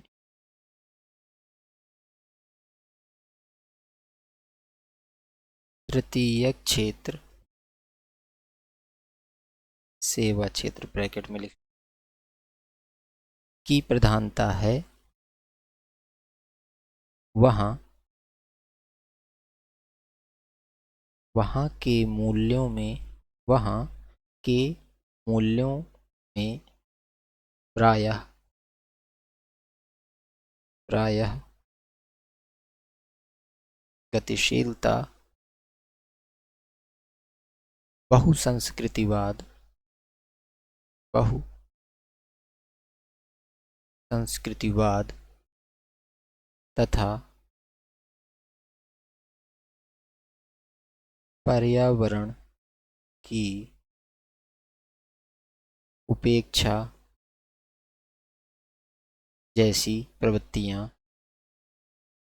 जैसी प्रवृत्तियाँ देखने को मिलती हैं। वहाँ पर्यावरण की उपेक्षा जैसी प्रवृत्तियां देखने को मिलती हैं। ठीक है, तो आज इसको यहीं तक रखते हैं। आज हमने क्या सीखा? नैतिक मूल्यों का निर्धारण कैसे होता है। सीखा मूल्यों का निर्धारण कैसे होता है। तो बस ये वाला चैप्टर एक दो क्लास का और बचा हुआ है। एक इसमें एक चैप्टर ये है कि अभी एक तो एक क्लास लेंगे हम लोग इसके PYQ के लिए, कुछ PYQ डिस्कस करेंगे लास्ट में, और एक क्लास होगी लोग अभी शायद कल ही हो, उसमें हम करेंगे धर्म। अगली क्लास में धर्म और नैतिकता की बात करेंगे। हालांकि स्टार्टिंग में हमने बात किया था, लेकिन लिख लेंगे थोड़ा सा तो ज़्यादा सही रहेगा, हो सकता है एग्जाम में आ ही जाइए। तो धर्म और नैतिकता पे बात करेंगे। क्या धर्म और नैतिकता दोनों एक जैसे हैं, किस डिग्री पे डिफरेंस है, ये सारी चीज़ें हम लोग डिस्कस करेंगे। ठीक है, तो आप पढ़ते रहिए और रिवाइज करते रहिए।